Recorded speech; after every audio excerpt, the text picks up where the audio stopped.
আল্লাহর নবী সাল্লাল্লাহু তাআলা আলাইহি ওয়াসাল্লাম এই পৃথিবীর মানুষকে বার্তা দিয়েছেন। আল্লাহর নবী বলছেন, মানব যখন কোনো ব্যক্তি মারা যায়, সেই ব্যক্তির দুনিয়াবি আমল, নামাজ হোক, রোজা হোক, হজ হোক, যাকাত হোক, দান সাদকা খায়রাত হোক, সালাম কালাম হোক, মানুষ যখন মারা যায় এই সমস্ত আমল বন্ধ হয়ে যায়। হয় কি হয় না বাবা? মারা মানুষ নামাজ পড়তে আসে, রোজা রাখতে আসে, হজ করতে যায়, যাকাত দেয়, তাহলে মানুষ যখন মারা যায় তাহলে তার সমস্ত আমলের দরজা বন্ধ হয় কি হয় না? একটু জোরে বলেন, হয় কি হয় না? কিন্তু দয়ার নবী মায়ের নবী সাল্লাল্লাহু আলাইহি সাল্লাম বলছেন, হাদিসটি মিশকাত শরীফের মধ্যে, রাসূল আকরাম সাল্লাল্লাহু আলাইহি সাল্লাম বলেন, কিন্তু তিনটি এমন জিনিস রয়েছে যে তিনটি কর্মের স্বভাব ওই মুর্দার কবরে কিয়ামত পর্যন্ত যেতেই থাকে, কিয়ামত পর্যন্ত যাবে। এমন একটি জিনিস যাকে সাদকায়ে জারিয়া বলা হয়।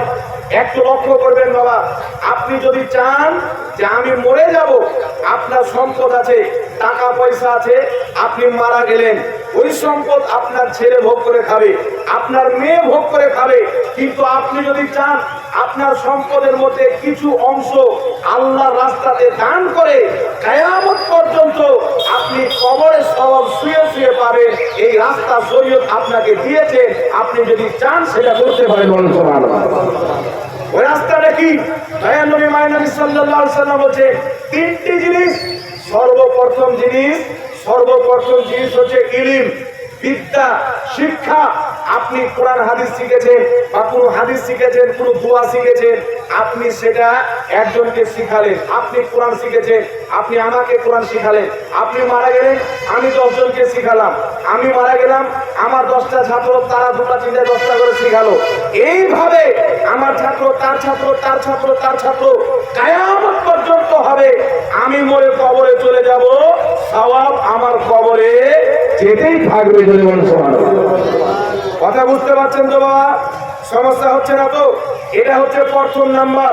তাই নিজের ছেলেকে, নিজের মেয়েকে এতটুকু কোরআন হাদিস শিখাইতে হবে, তার জ্ঞান দিতে হবে। আপনার উপরে ফরজ, আপনার শিখানো ফরজ, আপনার ছেলে মেয়েকে শিখা ফরজ। রাসূল পাক বলেছেন প্রত্যেক মুমিন মুমিনাতের উপরে ইলমে দ্বীন শিক্ষা করা ফরজ। কতটুকু ফরজ? যেন কমপক্ষে আপনি নিজের ঈমানের হেফাজত করতে পারেন এবং আকীদা হেফাজত করতে পারেন এবং হালাল এবং হারামকে আপনি বেছে চলতে পারেন। এতটুকু ইলম শিখা আপনার উপরে ফরজ, আপনার স্ত্রীর উপরে ফরজ, আপনার ছেলের উপরে ফরজ, আপনার মেয়ের উপরে ফরজ। সারা পৃথিবীর মুমিন মুমিনাত, ছেলে হোক আর মেয়ে হোক, সমস্ত মুসলমানের উপরে এতটুকু কোরআন হাদিসের জ্ঞান শিখা ফরজ আছে। সুবহানাল্লাহ। কথাটা বুঝে আসছে তো বাবা? সমস্যা হচ্ছে না তো? তাহলে নিজের ছেলে মেয়েকে কোরআন শিখাতে হবে কি হবে না? হাদিস শিখাতে হবে কি হবে না? আপনি আপনার ছেলে মেয়েকে কোরআন হাদিসের শিক্ষা দিলেন যেন হারাম হালাল বেঁচে চলতে পারে, ঈমানটাকে রক্ষা করতে পারে। কারণ কিয়ামতের পূর্বে এমন এমন ফিতনা বের হবে, এমন এমন ফিরকা বের হবে। রাসূল পাক বলেছেন এমন এমন হাদিস বলবে না তোমরা শুনেছো, না তোমাদের বাপ দাদা শুনেছে। এই পৃথিবীর মাটিতে দয়ার নবী মায়ের নবী বলেছেন ৭৩টি ফিরকা হবে, কুল্লুহুম ফিন্নার, সমস্ত ফিরকা জাহান্নামে যাবে, ইল্লা মিল্লাতান ওয়াহিদা, একটি জান্নাতে যাবে। মা'আনা আলিহি ওয়া আসহাবি, যে আমার সাহাবীর দলে থাকবে তারাই জান্নাতি হবে। সুবহানাল্লাহ বলতে হবে। তাহলে এই যে ৭৩ দল হবে বাবা, কোন দল হবে? হিন্দু ভাইদেরকে মিলিয়ে, খ্রিস্টানদেরকে মিলিয়ে না, ৭৩ দল হবে মুসলমানের নামে, ৭৩ দল হবে ইসলামের নামে। তারা নতুন নতুন বের হবে, তারা শুরু থেকে থাকবে না, নবীর যুগ থেকে থাকবে না। আজকে পৃথিবীর মাটিতে অনেক ফিরকা বেরিয়েছে, অনেক দল, অনেক ফিরকা বেরিয়েছে। জানাজার নামাজে ঝামেলা লাগাচ্ছে, 5 ওয়াক্তের নামাজে ঝামেলা লাগাচ্ছে, কবরস্থানে ঝামেলা লাগাচ্ছে, ইসারে সাওয়াবে ঝামেলা লাগাচ্ছে। আছে না নাই বাবা? একটু জোরে বলেন। আমি এক জায়গাতে বক্তব্য দিয়েছিলাম, তো আমাকে একজন ফোন করেছেন, হুজুর 40 চাহরো 4 দিনে হোক আর 40 দিনে হোক, মরা মানুষের নামে যে আপনারা খাওয়া দাওয়া করেন, আমাকে বলেন তো মরা গরু কি আর চারা খায়? আমাকে বলছে ফোনে। তো আমি বললাম বাবু তোমাদের মরে গেলে গরু হয়ে যায়, কুত্তা হয়ে যায়, বিল্লি হয়ে যায়, কিন্তু আমাদের মরলে বাপি থাকে, মা মরলে মাই থাকে, তাই আমাদের চেলা খাই, তোমাদের খাই না। কথা বুঝেছে তো বাবা? জি, আপনাদের বাঙালির মাটিতে এখান থেকে মনে হয় কাছে হবে জলঙ্গিতে একটা বিমল দাসের বেটা বেরিয়েছে, জীবনে কোনদিন মাদ্রাসা দেয়নি। এই লোকটা মানুষকে বক্তব্য দিচ্ছে যে হিন্দু ভাইদের মধ্যে, আগে তো আমাদের পূর্বপুরুষরা হিন্দু ছিল, হিন্দু ভাইদের মধ্যে কি দেখতে পাওয়া যায়, মরা মানুষকে সংসার ঘাটে পোড়াতে যাবে, মিষ্টি খাওয়াবে, পুড়িয়ে চলে আসলো, মানুষকে খাওয়া দাওয়া করাবে, ওই কালচার আমাদের মধ্যে আছে। মানুষ যদি মারা যায় 4 দিনে খাওয়া দাওয়া করি, 40 দিনে খাওয়া দাওয়া করি, এটা কোরআন হাদিস থেকে আসেনি, এটা এসে হিন্দুদের কর্ম থেকে। এই শিক্ষাটা মানুষকে দিচ্ছে। কিন্তু আমি বলতে চাই ব্রাদার ইসলাম, এই পৃথিবীর মানুষ শুনেন, যেইভাবে কথা বললো আমি যদি সেইভাবে উত্তরটা দিই, তো আমার উত্তরটা হবে যে গরু মারা গেলে তার নামে কোনো কর্ম থাকে না, ছাগল মারা গেলে কর্ম থাকে না, কুকুর শিয়াল মারা গেলে কর্ম থাকে না। আর তোমার বাপ মারা গেলেও কিছুই করলে না, ঈশ্বরের স্বভাব করলে না, একটা কুকুর মরলেও করা যায় না, তাহলে তোমার মধ্যে, তোমার বাপের মধ্যে আর কুকুরের মধ্যে তফাৎ কি থাকে? মানুষের মধ্যে আর জানোয়ারের মধ্যে তফাৎ আছে না নাই বাবা? এখন জোরে বলেন আছে না নাই? এখন বলবে যে নবী পাক কি আয়েশা সিদ্দিকা ইন্তিকাল করেছিলেন, মা খাদিজাতুল কুবরা, খাদিজাতুল কুবরা রাদিয়াল্লাহু তাআলা ইন্তিকাল করলেন, নবী পাকের জীবিত অবস্থায় ইন্তিকাল করেছেন খাদিজাতুল কুবরা রাদিয়াল্লাহু তাআলা উম্মুল মুমিনিন। তিনার ইন্তিকালের পরে কি নবী চাহরণ করেছিলেন? তিনার ইন্তিকালের পরে কি নবী চল্লিশা করেছিলেন? আমি বললাম তিনার ইন্তিকালের পরে যদি নবী না করে থাকেন, নাজেল হয়ে যায়, তাহলে আবু জেহেল মরেছিল তো চল্লিশা চাহরণ হয়নি, তাহলে তোমার আবু জেহেলের মধ্যে তফাৎ কি থাকলো? আবুল আহাব মরেছিল তো হয়নি, উতবা সাইবা মরেছিল তো হয়নি। তবে আমরা সহিহ হাদিসের মধ্যে পাই সাহাবায়ে কেরামের জামানায় কেউ যদি মারা গেছে, তিনারা মৃত্যু ব্যক্তির নামে খাওয়া দাওয়া করিয়েছেন, যে খাওয়া দাওয়া আমরা 40 দিন এবং 4 দিনে করাই, বল সুবহানাল্লাহ। কথাটা বুঝে আসছে গেছে না বাবা?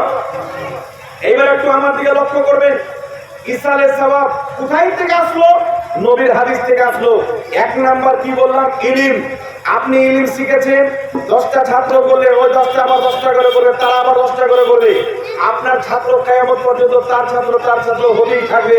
আপনি কবরে চলে যাবেন, নেকি গুলি আপনার কবরে যেতেই থাকবে, বলুন সুবহানাল্লাহ।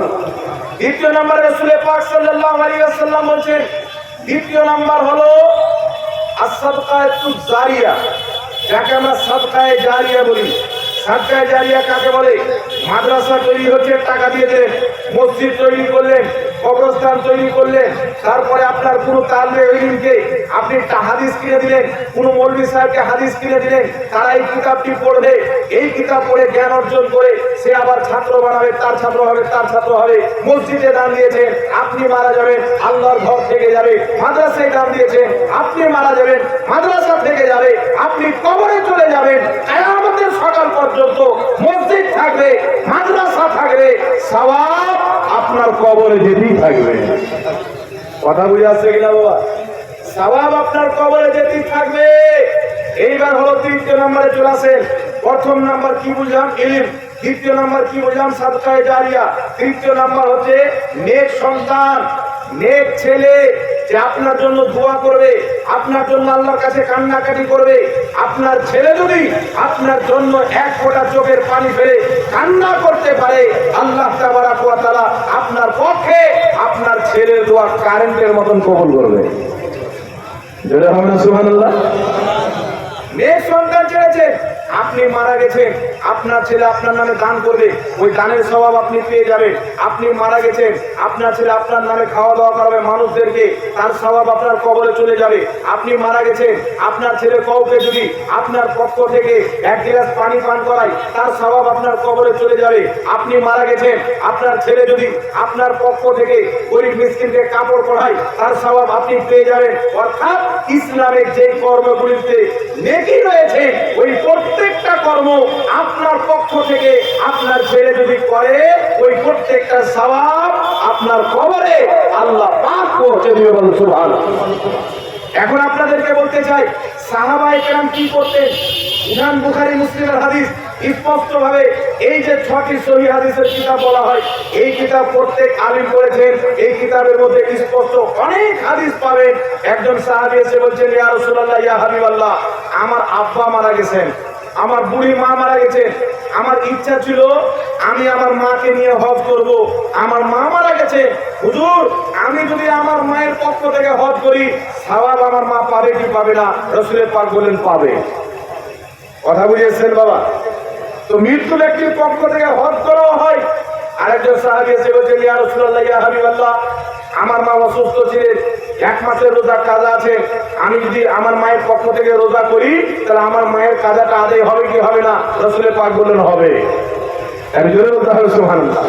মৃত্যু ব্যক্তির পক্ষ থেকে রোজা রাখাও জায়েজ আছে, হজ করাও জায়েজ আছে, স্পষ্ট ভাবে এটা আপনার সহিহ হাদিস দ্বারা প্রমাণিত। অনুরূপ ভাবে মৃত্যু ব্যক্তির নামে কুরবানি জায়েজ আছে। মৃত্যু ব্যক্তির পক্ষ থেকে প্রত্যেক রকমের সওয়াবের কাজ ইসলামের মধ্যে জায়েজ আছে। সুবহানাল্লাহ।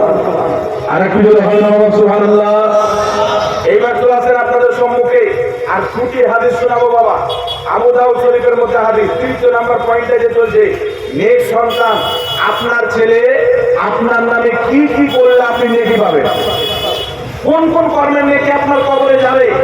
৩০ নম্বর পয়েন্টে চলছেন আপনার ছেলে, নেক ছেলে, ভালো ছেলে, আপনি মারা গেছেন, আপনার নামে যদি 4 দিনের চাহরম করে, 40 দিনে 40টা করে, অর্থাৎ 4 দিন পর, 40 দিন পর, 20 দিন পর, 1 বছর পর, যখনই হোক মানুষকে দাওয়াত দিয়ে খাওয়া দাওয়া করাবেন। যারা কোরআন তেলাওয়াত করতে জানেন তাদেরকে ডেকে কোরআন তেলাওয়াত করাবেন। যারা আপনার তাসবিহ তাহলিল করেন তাদেরকে ডেকে কুলখানি করাবে, কলমাখানি করাবে। এই প্রত্যেকটা জিনিসের সওয়াব আপনার কবরে আল্লাহ পাক পৌঁছে দিবে। বলেন সুবহানাল্লাহ। কিভাবে পৌঁছাবে? সর্বপ্রথম একটি হাদিস শুনেন, আবু দাউদ শরীফের মধ্যে হাদিস। একজন বিখ্যাত সাহাবী সাদ বিন আবাদা রাদিয়াল্লাহু তাআলা আনহু আমার আপনার নবীর দরবারে আসলেন, ইয়া রাসূলুল্লাহ, ইয়া হাবিবাল্লাহ, নবী গো, আমার মা ইন্তিকাল করেছেন, আমি চাই আমার মায়ের নামে ইসালে সওয়াব করব। তো আমার মায়ের নামে এমন কোন জিনিসটা করব বা সাদকা করব যে আমার মায়ের জন্য উপকার হবে? তো রাসূল পাক সাল্লাল্লাহু আলাইহি সাল্লাম বললেন, তোমার মায়ের নামে পানি সাদকা করো, তোমার মায়ের নামে পানি সাদকা করো, মানুষকে পানি পান করাও, সওয়াব তোমার মায়ের কবরে যাবে। বলেন সুবহানাল্লাহ। আর একটু হবে সুবহানাল্লাহ। দেখেন নবীর হাদিস কি বলেন। আজকে কত রকমের মৌলবি বেরিয়েছে, নাম দিচ্ছে আহলে হাদিস, আমি হাদিস মাননেওয়ালা, নাম দিচ্ছে দেওবন্দি, নাম দিচ্ছে তবলিগি, নাম দিচ্ছে জামাতে ইসলামী, নাম দিচ্ছে শিয়া, নাম দিচ্ছে কাদিয়ানি। আজকে মানুষের ঈমানকে নষ্ট করে, মৃত্যু ব্যক্তিকে পর্যন্ত ছাড়ে না। কিন্তু আমার নবী কি শিক্ষা দিয়েছে? রাসূল পাক বলছেন, তুমি তোমার মরা মায়ের নামে পানি পান করাও, তুমি পানি পান করাবে, সব তোমার মায়ের কবরে চলে যাবে। বলেন সুবহানাল্লাহ। সাদ বিন আবাদা রাদিয়াল্লাহু তাআলা আনহু একটি কুয়া মায়ের নামে দান করে দিলেন। দান করার পরে কি বলা হয়েছিল? আবহি বেরুয়ে উম্মে সাদ, এই কূপটি হচ্ছে সাদের মায়ের জন্য। আপনি চিন্তা করেন বিরাদর ইসলাম, হযরতে সাদ হচ্ছেন সাহাবী, তিনার মা হচ্ছেন সাহাবিয়া। সাহাবীর জন্য জান্নাতি হওয়ার জন্য সাহাবী হওয়াটাই যথেষ্ট। প্রত্যেক সাহাবী জান্নাতি। যারা নবী পাককে দেখেছেন, যারা ঈমান নিয়েছেন, ঈমানের সহিত ইন্তিকাল করেছেন, তারা জান্নাতি। জান্নাতি মায়ের জন্য যদি সাদ বিন আবাদা ইসালে সওয়াব করে, তো আমার আপনার গুনাহগার পিতামাতার জন্য কত করতে হবে? বেশি করে করতে হবে কি হবে না বাবা? একটু জোরে বলেন, বেশি করে করতে হবে কি হবে না? সাহাবায়ে কেরাম যদি জান্নাতি মায়ের জন্য করতে পারে, জান্নাতি পিতার জন্য ইসালে সওয়াব করে, তাহলে আমাকে আপনাকে, আমার পিতা আপনার পিতা, আমার মা আপনার মায়ের জন্য বেশি করে ইসালে সওয়াব করতে হবে। কারণ আমার আপনার মায়ের, আমার আপনার বাবার দাগে দাগে গুনাহ হতে পারে, কিন্তু সাহাবায়ে কেরামকে আল্লাহ তাবারক ওয়া তাআলা প্রত্যেক সাহাবীকে জান্নাতি বানিয়ে দিয়েছেন। জান্নাতি হওয়ার পর ইসালে সওয়াব কেন করলেন? আমার নবী অনুমতি কেন দিলেন? রাসূল পাক জানেন কিয়ামত পর্যন্ত আমার উম্মতের মধ্যে নেককার হবে, গুনাহগার হবে, বদকার হবে, শিয়াকার হবে, সব রকমের লোক হবে। রাসূল পাক এই সিস্টেম চালু করে দিলেন যেন মানব যখন মারা যাবে, তার ছেলে, তার মেয়ে যখনই দান করবে, যখনই খাওয়া দাওয়া করবে, যখনই কোরআন তেলাওয়াত করবে, যে কোনো নেকির কাজ করবে, তার সওয়াব ওই মুর্দার কবরে যাবে। ফলে আমার উম্মতির কবরের আযাব আল্লাহ হালকা করে দিবে, চাইলে ক্ষমা করে দিবে। বলেন সুবহানাল্লাহ। এবার আরেকটা হাদিস আপনাকে শুনিয়ে দিই, শুনেন। সাহাবায়ে কেরামের জামানায় কোন সাহাবী যদি ইন্তিকাল করতেন, তাবেঈনগণ যদি ইন্তিকাল করতেন, তিনারা কি কর্ম করতেন? আজকে কিছু দাড়িওয়ালা শয়তান বেরিয়েছে, আহলে হাদিস নাম দিয়ে কিছু মূর্খ বক্তা বেরিয়েছে, ওয়াহাবি নাম দিয়ে কিছু জাহিল মৌলবি বেরিয়েছে। তারা মানুষকে বলতে চায় যে মানুষ যদি মরে যায় তার নামে খাওয়া দাওয়া করানো হারাম, সেই খাবার খাওয়াও হারাম। এই কথা বলে কি বলে না বাবা? এই একটু জোরে বলেন, বলে কি বলে না? কিন্তু আল্লাহর নবী কি আকীদা দিয়েছেন, সাহাবা কি আকীদা দিয়েছেন, নবীর হাদিস শোনালাম। এইবার শুনেন, 950 বছর পূর্বের লেখা কিতাব হিলিয়াতুল আউলিয়ার মধ্যে হাদিস, 550 বছর পূর্বের লেখা কিতাব আপনার আল হাবিবিল ফাতাওয়া প্রথম খণ্ড 230 নম্বর পৃষ্ঠার মধ্যে হাদিস। এই হাদিসকে ইমাম জালালউদ্দিন সিউতি বলেছেন ওয়া রিজালুহু রিজালুস সহিহ, এই হাদিসের সনদ হচ্ছে সহিহ। বিখ্যাত তাবেঈ তাউস রাহমাতুল্লাহ আলাইহি বর্ণনা করছেন, তিনি বলেন ইন্নাল মাউতা ইয়াফতানুনা ফি কুবুরিহিম সাবআ ফাকানু ইস্তাহিবুনা আই ইয়াতআমা আনহুম তিলকাল আইয়াম। নবীর সাহাবীগণ এবং আমরা তাবেঈগণ আমাদের জামানাতে যদি কোনো মানুষ মারা যেত, আমরা ওই মৃত ব্যক্তির নামে 7 দিন পর্যন্ত মানুষকে খাওয়া দাওয়া করাতাম। কথা মনে হয় বুঝে আসেনি বাবা? 7 দিন পর্যন্ত কি করতাম? মানুষকে খাওয়া দাওয়া করাতাম। কারা? সাহাবা করাতেন, তাবেঈ করাতেন। তাহলে বলেন তো বাবা, যেই কাজটা সাহাবী করেছেন, যেই কাজটা নবী করার অনুমতি দিয়েছেন, ওই কাজটা করা জায়েজ হবে না নাজায়েজ হবে? একটু জোরে বলতে হবে। জায়েজ হবে না নাজায়েজ হবে? ওটাই হচ্ছে ইসলামের তরিকা। তাই আজকে যারা বলতে চায় 40 করা যাবে না, জাহারণ করা যাবে না, এরা নবীর দিনকে মিটাচ্ছে, সাহাবার তরিকাকে মিটিয়ে নিজের বাপ দাদার তরিকা প্রচার করতে চায়, ইহুদি খ্রিস্টানদের মত প্রচার করে মুসলমানদেরকে বাঁটতে চায়। তাই আমি আপনাদেরকে বলতে চাই, পিতা আপনার মারা গেছে, মাতা আপনার মারা গেছে, আত্মীয় স্বজন মারা গেছে, আপনার ইচ্ছা হলে 4 দিনে করেন, 5 দিনে করেন, 6 দিনে করেন, 40 দিনে করেন, দিন ধার্য করে করলেও যায়, দিন ধার্য না করে করলেও যায়। বলেন সুবহানাল্লাহ। কোন জায়েজ কর্ম, কোন হালাল কাজ, কোন নেকির কাজ দিন ধার্য করলে ওটা নাজায়েজ হয়ে যায় না, বরং আরো নেকি 1 পয়েন্ট বেড়ে যায়। কথা বুঝে এসছে তো বাবা? আপনাকে একটা উদাহরণ দিচ্ছি। এখানে অনেক লোক আছে, আপনি কালকে এখান থেকে হেঁটে যাচ্ছেন, আপনার ধরেন উমরপুর যাচ্ছেন, চলতে চলতে একটা রাস্তায় ফকির দেখলেন, ওই ফকিরটাকে 10 টাকা দান করলেন, নেকি পাবেন কি পাবেন না? বলেন, কালকে দান করবেন তো নেকিটা কালকে পাবেন। কিন্তু আপনি আজকে নিয়ত করছেন যে কালকে সকালে আমি যদি বেঁচে থাকি, তাহলে কালকে সকালে উমরপুর যাব, গরিবকে 10 টাকা দান করবো, ফেরেশতার সঙ্গে সঙ্গে একটা নেকি লিখে দেয়।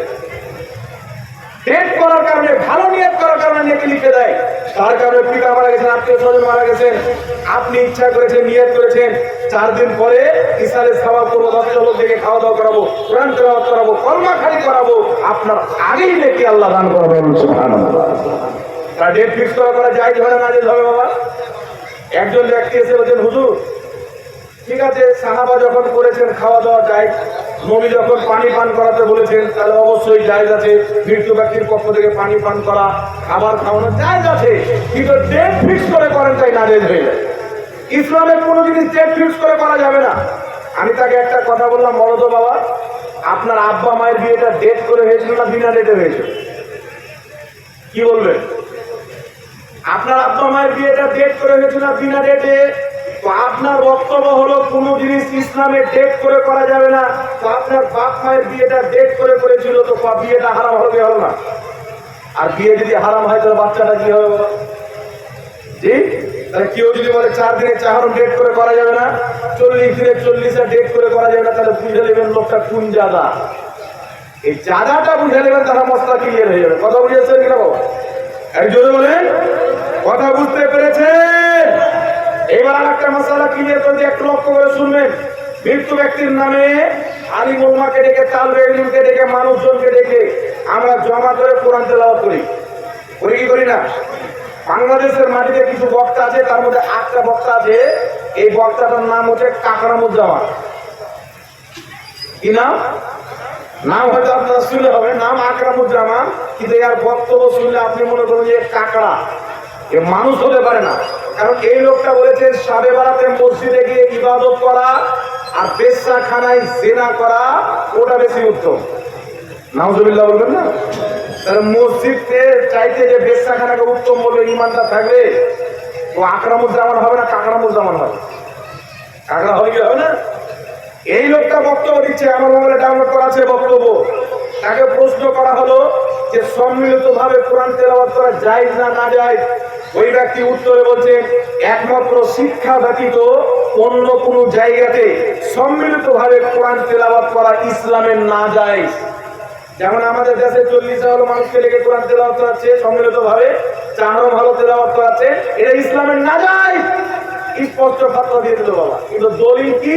দলিল আব্বা জানে।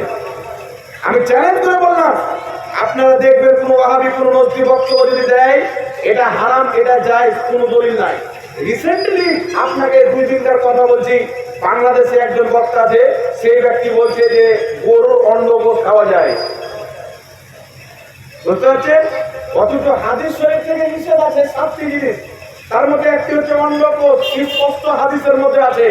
আর হাদিসে আছে নিষেধ, আর এ বলছে জায়েজ আছে, আপনার বুঝলে আপনি খান। কথা বুঝে আসছে বাবা? তো এ ফাতোয়া দিচ্ছে সম্মিলিত ভাবে কোরআন তেলাওয়াত করা যাবে না।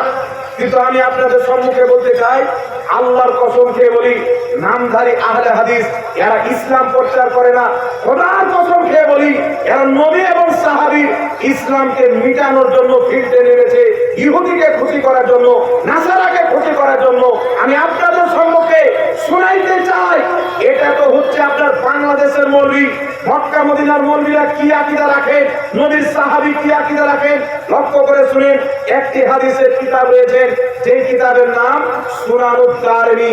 এই সুনানুদ দারমির মধ্যে সহিহ সনদে হাদিস উল্লেখ রয়েছে, যেই হাদিসটিকে ইমাম নববী রাহমাতুল্লাহ আলাইহি নিজের কিতাব আল আজকার শাইরুত লেবাননের ছাপ পৃষ্ঠা নাম্বার 171 এর মধ্যে হাদিসটিকে উল্লেখ করে বলেছেন হাদা হাদিসুন সহিহুল ইসনাদ। এই হাদিসের সনদ হচ্ছে সহিহ। হাদিসটি কি? আল্লাহর নবীর সাহাবাগণ কি করতেন?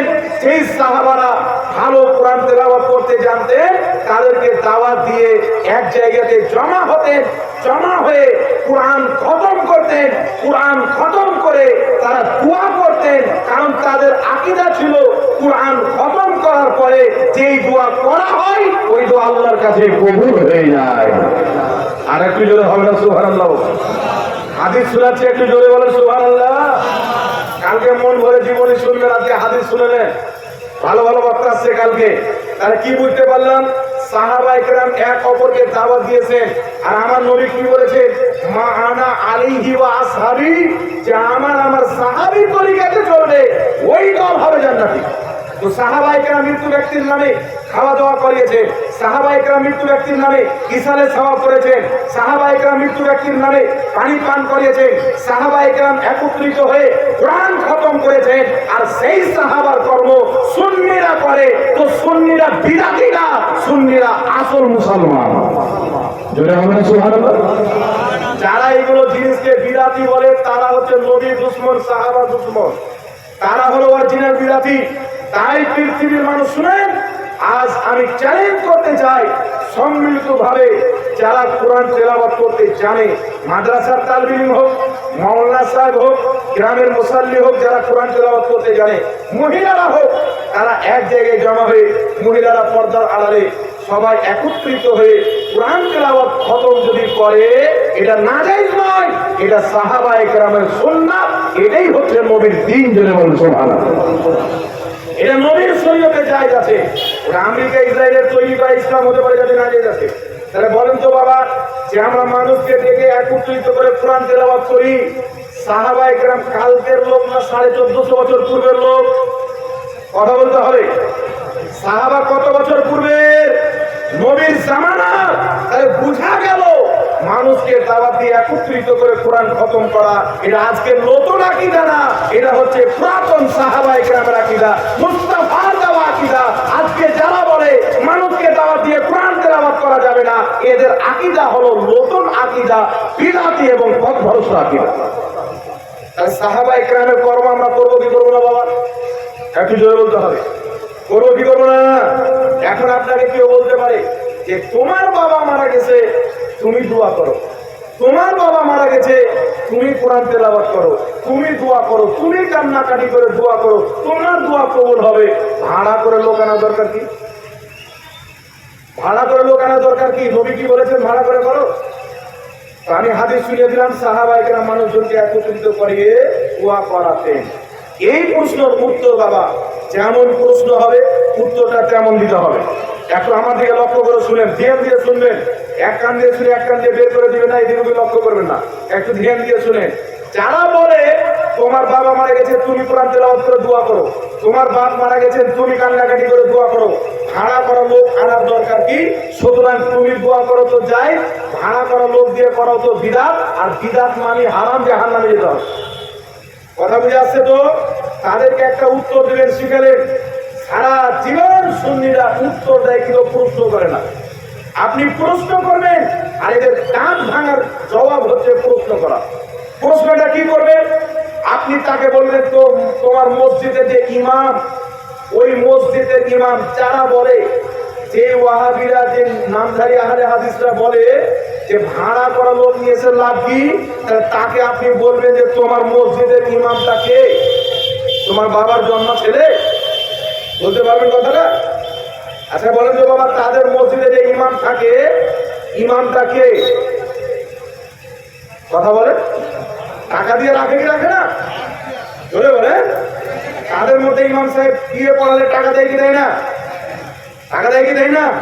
সেই মৌলবি বলছে আপনার বর্ধমানের দিকে একটা গোপাল ভাড় বেরিয়েছে, একটা পোল্ট্রি মুরগি বেরিয়েছে বর্ধমানের দিকে, এ বলতে যে ভাড়া করে নিয়ে সালাম কি? আর ওর বাপের মাদ্রাসায় যত মৌলবি আছে সব ভাড়া করা।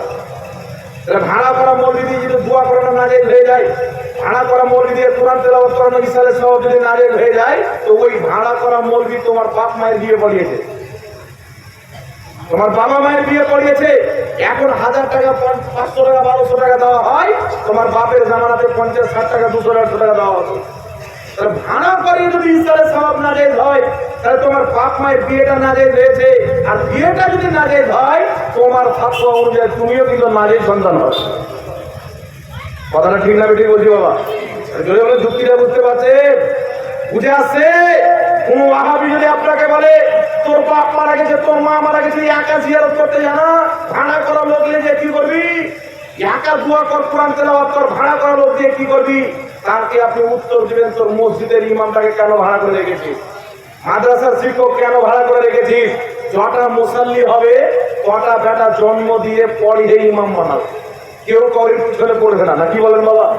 কিন্তু যত মসজিদে ইমাম আছে, আপনার বাঙ্গাল হোক, ঝাড়খণ্ড হোক, বিহার হোক, উত্তরপ্রদেশ হোক, আপনার ভারত, বাংলাদেশ, পাকিস্তান, দুনিয়াতে যত আছে, এমনকি যে কাবা ঘরের ইমাম আছে তারও একটা বেতন আছে, আছে নাই বাবা?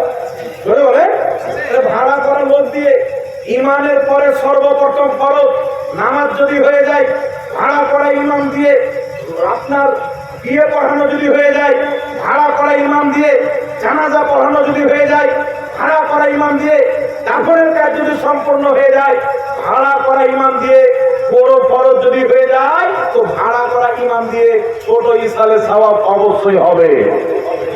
কথা বুঝাচ্ছে গেছে না বাবা? তাই এই উত্তরটা দিতে পারবেন তো? যুক্তি দিয়ে নারীর প্রমাণ করতে চায়, ওই যুক্তি দিয়ে ওর বিয়ে নারীর প্রমাণ হবে। ওকে বলে দিবি যে তুমি যে ফাতোয়া দিচ্ছ, তোমার ফাতোয়া অনুযায়ী তোমাদের গ্রামের কৌরি বিয়ে হয়নি, সব হারাম হয়ে গেছে।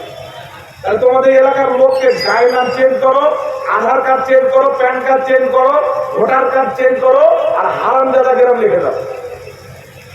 সবাই যদি হারামজাদা হলে কি লিখবেন? পরিচয়টা হয়ে যাবে, হয় না? তো এইগুলো জাহিলদের ফতোয়া, এদের মূর্খম ফতোয়াতে বাবা ধ্যান দিতে হবে না।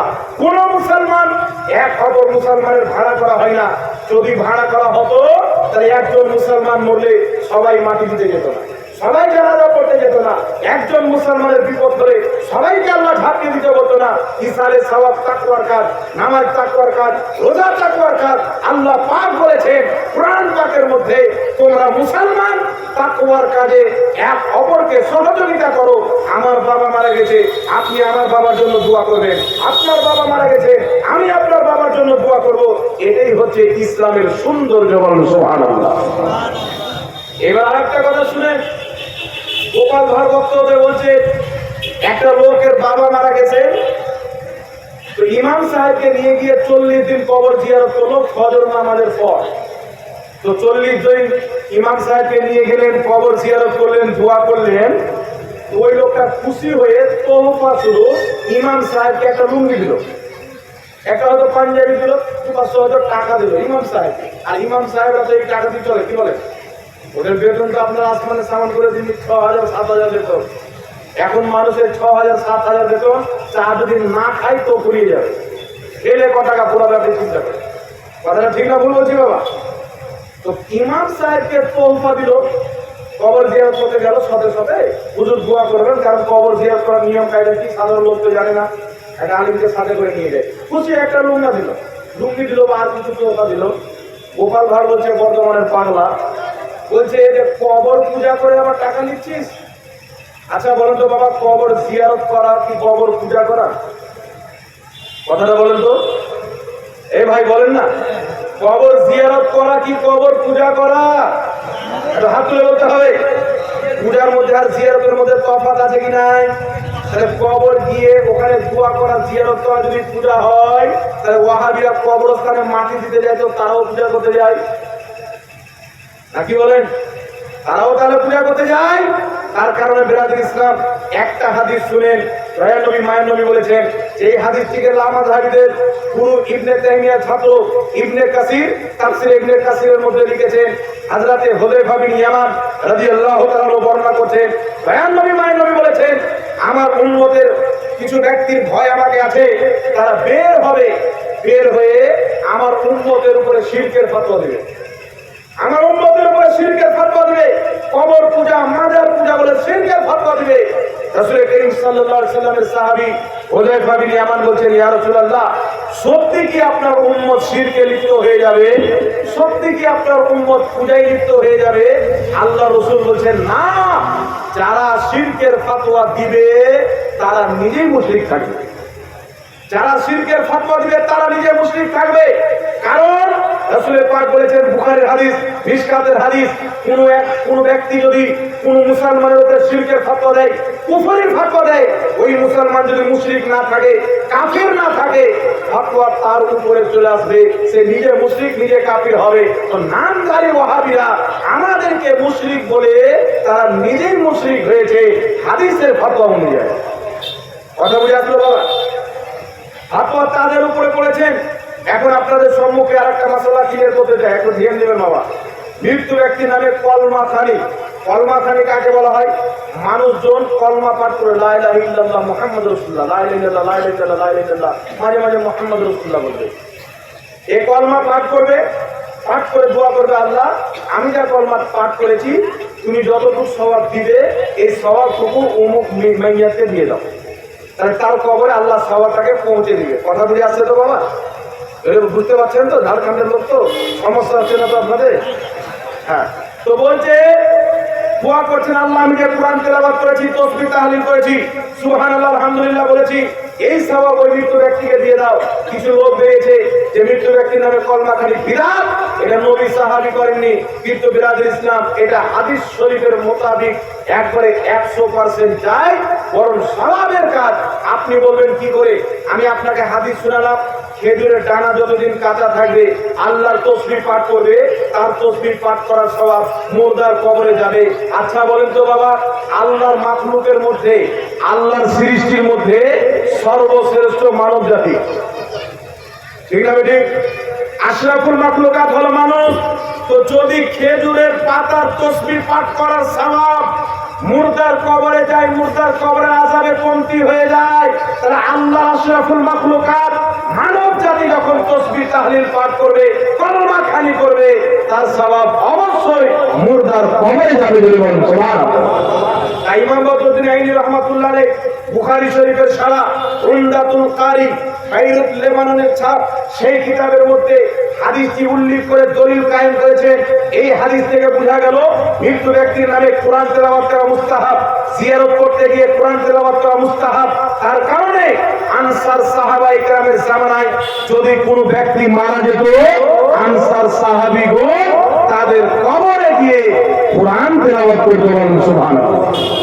সাহাবায়ে একরাম কবরস্থানে কোরআন তিলাওয়াত করেছেন, সাহাবা একরাম মৃত্যু ব্যক্তির উপকারের জন্য কোরআন তিলাওয়াত করেছে। সুতরাং আত্মীয় স্বজন, বাবা মা পিতা মাতা মারা গেছে, তার নামে 4 দিনে হোক, 20 দিনে হোক, 40 দিনে হোক, 500 হোক, তার নামে কোরআন তেলাওয়াত করা, মানুষের খাওয়া দাওয়ার ব্যবস্থা করা, দোয়া খায়ের করা, এটা কোরআন সুন্নাহ অনুযায়ী 100% নাজায়েজ। যারা এটাকে নাজায়েজ বলে তাদের ব্রেনে ইবলিস বসে আছে, ইহুদির মাল বসে আছে ব্রেনে। মদিনার যারা গোলামি করে তারা রাসূলুল্লাহর হাদিসকে বুঝে, কোরআনকে বুঝে, তার কারণে সাহাবার যুগ থেকে আমাদের মধ্যে ইসলামের স্বভাব আছে, তাই আমরা 40 করি, 4 করি। ঠিক কিনা বাবা? একটু কথা বলেন, ঠিক না? ঠিক। একটু জোরে বলেন তো সুবহানাল্লাহ। আর একটু জোরে বলতে হবে সুবহানাল্লাহ। এইবার চলে আসেন ব্রাদার ইসলাম, কয়েকটা মাসআলা শুনে নেন। একটা মাসআলা হচ্ছে মৃত্যু ব্যক্তি মারা গেল, জানাজার নামাজ পড়তে যাব। আপনি জানাজার নামাজটা কিভাবে পড়বেন? জানাজার নামাজ তাকবীর পাঠ করে হাত বাঁধলেন, হাত বাঁধার পরে সানা পড়লেন, একটা তাকবীর হলো। দুরূদ শরীফ পড়লেন, একটা তাকবীর হলো। তারপরে দুআয়ে মাসুরা পড়ে আরেকটা তাকবীর হয় কি হয় না? 4টা তাকবীর হলো। হাত উঠাতে হয় না, হাত বেঁধে রাখতে হবে। জানাজার নামাজের তাকবীর হলে হাত তুলতে হবে না, ঈদের নামাজের তাকবীরে হাত তুলতে হয়। ঠিক না? ঠিক। তো জানাজার নামাজের যেমনই দুআয়ে মাসুরা পড়া কমপ্লিট হলো, সালাম ফিরানো, আসসালামু আলাইকুম ওয়া রাহমাতুল্লাহ, হাত দুটো ছেড়ে দেবেন সঙ্গে সঙ্গে। আসসালামু আলাইকুম ওয়া রাহমাতুল্লাহ, আসসালামু আলাইকুম ওয়া রাহমাতুল্লাহ, 2 হাত ছেড়ে দেবেন সালাম ফিরানোর সঙ্গে সঙ্গে। হাত বেঁধে রাখবেন না, সঙ্গে সঙ্গে 2 হাত দুআয়ে মাসুরা পড়া হয়ে গেল, আসসালামু আলাইকুম ওয়া রাহমাতুল্লাহ, আসসালামু আলাইকুম ওয়া রাহমাতুল্লাহ, হাত ছেড়ে সালাম ফিরাবেন। এটাই ফুকাহায়ে কেরাম নিজের কিতাবের মধ্যে লিপিবদ্ধ করেছে। কথা বুঝেছেন বাবা? অনেক লোক দেখতে পাওয়া যায় হাত ছেড়ে থেকে গেল, আসসালামু আলাইকুম ওয়া রাহমাতুল্লাহ, আসসালামু আলাইকুম ওয়া রাহমাতুল্লাহ বলার পরে হাতটা ছাড়লো, কিন্তু হাতকে ছেড়ে দিতে হবে, তারপরে সালাম ফিরাতে হবে, কারণ জানাজার নামাজের মধ্যে ফুরুজ নাই। বুঝতে পেরেছেন কথা? এইবার তো আছে, জানাজার নামাজ পড়া কমপ্লিট হয়ে গেল। জানাজার নামাজ পড়ানোর পর আপনার পিতা মারা গেছে, বাবা মারা গেছে, আত্মীয় স্বজন মারা গেছে, যদি আপনার সমাজের ইমাম সাহেব জানাজার নামাজের পরে দোয়া করে তো আলহামদুলিল্লাহ, ঠিক আছে।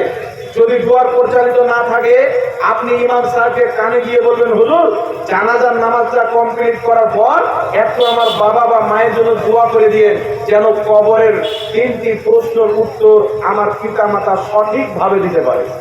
আর মানুষের দোয়ার বরকতে আল্লাহ মুশকিল কামকে সহজ করে দেয়। ঠিক না? ঠিক বাবা? মুশকিল কাজ সঠিক হয়ে যায়। কারণ জানাজার নামাজের পরে দোয়া কেন করাবেন? বর্তমানে কিছু মৌলবি বেরিয়েছে বাবা, তারা মানুষকে বিভ্রান্তি করতে চায়। তারা বলে যে জানাজার নামাজ চাই তো দোয়া, আর দোয়া কি প্রয়োজন? এরকম লোক আছে না নাই বাবা? বলে জানাজার নামাজ চাই তো দোয়া, তো আর দোয়া কি প্রয়োজন? তো ডবল দোয়া করলে তোর কেন ব্যথা হয় রে? দোয়া করলে তো ইবলিস জ্বলবে, দোয়া করলে তো শয়তান বায়ু ছাড়বে, পালাবে, তো তোর কেনে পেটে ব্যথা হয়, মানে তুই মানব রূপী শয়তান হয়ে গেছে। শয়তানের অঙ্গ তোমার মধ্যে ভরা আছে। দোয়া করলে শয়তান জ্বলে, কারণ দোয়া হচ্ছে ইবাদত, আর ইবাদতের কর্ম থেকে শয়তানকে জ্বলন হয়, নবীর উম্মতকে কোনোদিন জ্বলন হবে না। এখন বলবে জানাজার নামাজ চাইতে দোয়ার কি প্রয়োজন আছে? গাঁজা করে বেটা, আমি যদি দুবার বলতো তোর বাপের কি হবে? হ্যাঁ, 2 বার দোয়া করা কি না যেতেছে বাবা? কথা বলেন না। একটা লোক ভাত খেলো, আরেকবার ভাত নিয়ে এলো, আপনি বলেন একবার তো দিলি, তো আরেকবার টেনে দিবি নাকি বলেন? না বলুন খা বিন্দা, যত পারবি খা, কোনো অসুবিধা নেই, কি বলে? ঠিক আপনার। আচ্ছা বলেন তো বাবা, আপনার বাপ ইন্তিকাল করেছে বা মা, সবাই ইন্তিকাল করে, সবাইকে ইন্তিকাল করতে হবে। আপনার বাবা হোক, মা হোক, আত্মীয় স্বজন হোক, ইন্তিকাল করেছে, আর মানুষ আপনার মায়ের নামে যদি দোয়া করে, আপনি মানা করবেন? কথা বলেন। মানা করলে মানুষ বলে না যে কত বড় বোকা লোকে, জাহিল লোকে, ওর মায়ের জন্য মানুষ দোয়া করছে, কে বোকা নিষেধ করছে। কিন্তু ইয়ারই তো কর্তব্য বলবে আমার বাপের জন্য দোয়া করো, আমার মা মারা গেছে তার জন্য দোয়া করো। তো দুনিয়ার সবচাইতে বড় মাথা মোটা বোকা গাধা আবু জেহেল, ব্রেন বুদ্ধিতে গোবর ভালো লোক হলো ওয়াহাবি। সবচাইতে বড় বোকা লোক হলো ওয়াহাবি।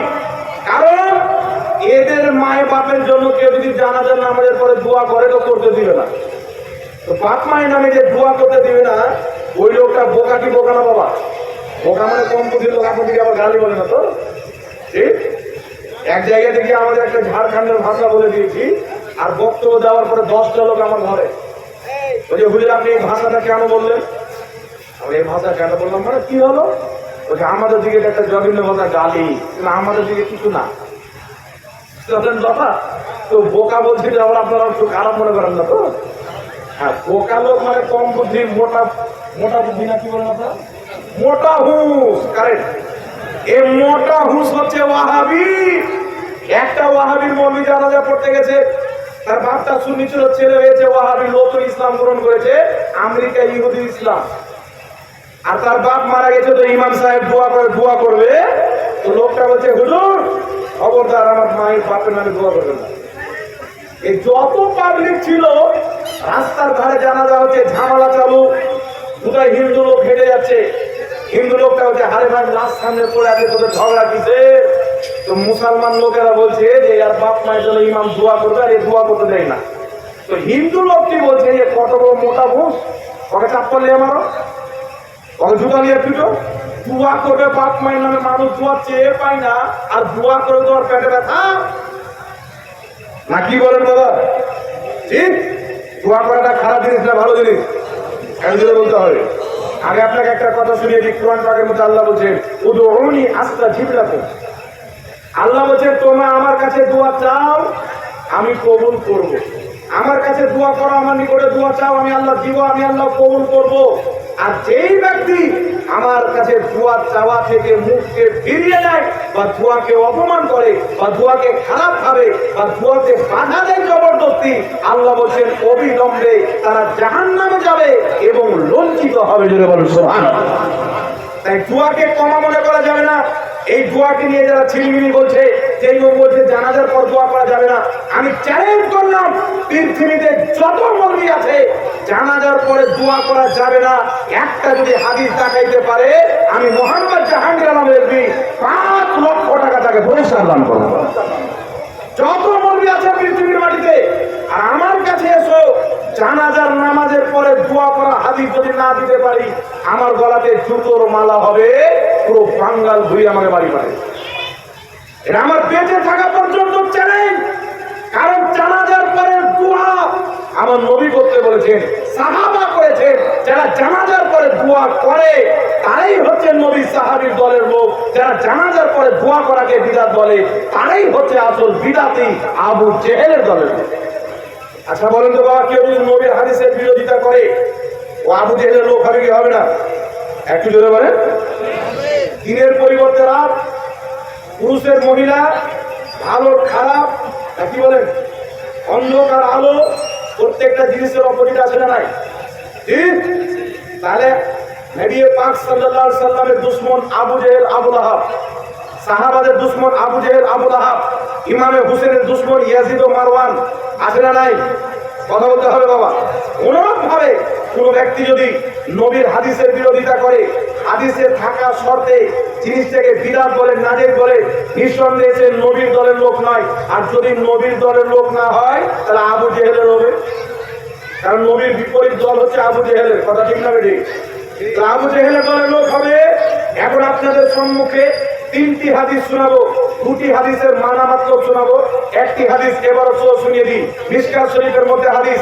মায়ের নবী সাল্লাল্লাহু আলাইহি সাল্লাম বলেছেন, ইদা সাল্লাইতুম আলাল মাইয়্যিতি ফাখরিজু লাহু দুআ। আমার আপনার নবী বলেছেন, যখন তুমি মৃত্যু ব্যক্তির নামাজে জানাজা পড়ে নিবে, ফাখরিজু লাহু দুআ, তার জন্য খালিস দোয়া করবে। সুবহানাল্লাহ। নবী বলেছেন মৃত্যু ব্যক্তির জানাজার নামাজ যখন পড়ে নিবে, তার জন্য খালি দোয়া করবে। এখানে ফা শব্দ রয়েছে, নুরুল আনোয়ার কিতাবের মধ্যে লেখা আছে। ফা শব্দের ব্যাপারে লেখা আছে, ফা আছে তাকিদের জন্য, কিসের জন্য? পরক্ষণের জন্য। ফা আছে পরক্ষণের জন্য। যেমনই জানাজার নামাজ পড়ে হয়ে গেল, কাতারটাকে ভঙ্গ করে দেন, মৃত্যু ব্যক্তির জন্য দোয়া করে, এই আদেশ আমার নবী দিয়েছেন। 2 নম্বর হাদিস, সুনানুল কুবরা লিল বাইহাকি, 1150 বছর পূর্বে হাদিসের লেখা কিতাব। সেই হাদিসের কিতাবের মধ্যে ইমাম বাইহাকি হাদিস এনেছেন, হযরতে আবু হুরায়রা রাদিয়াল্লাহু তাআলা আনহু মৃত্যু ব্যক্তির নামাজে জানাজা পড়লেন, সুম্মা কল, তারপরে তিনি দোয়া করলেন, আল্লাহ এই মৃত্যু ব্যক্তিকে কবরের আযাব থেকে হেফাজত করো। ওই একই কিতাব সুনানুল কুবরার মধ্যে হাদিস, হযরত আলী রাদিয়াল্লাহু তাআলা আনহু মৃত্যু ব্যক্তির দোয়া করেন, মৃত্যু ব্যক্তির নামাজে জানাজা পড়লেন। নামাজে জানাজা পড়ার পর হযরত আলী রাদিয়াল্লাহু তাআলা আনহু ওই মৃত্যু ব্যক্তির জন্য দোয়া করলেন, ইয়া রাব্বুল আলামিন, তুমি এই মৃত্যু ব্যক্তিকে কবরের আযাব থেকে হেফাজত করো, মুনকার নাকিরের প্রশ্নের উত্তর দেওয়ার তৌফিক দান করে দিন, বলেন সুবহানাল্লাহ। কারণ নবী দোয়া করতে বলেছেন। হযরত আবু হুরায়রা জানাজার নামাজ পড়ার পরে দোয়া করেছেন, হযরত আলী দোয়া করেছেন, তাই জানাজার নামাজের পর নবী দোয়া করতে বলেছেন, সাহাবা করেছেন।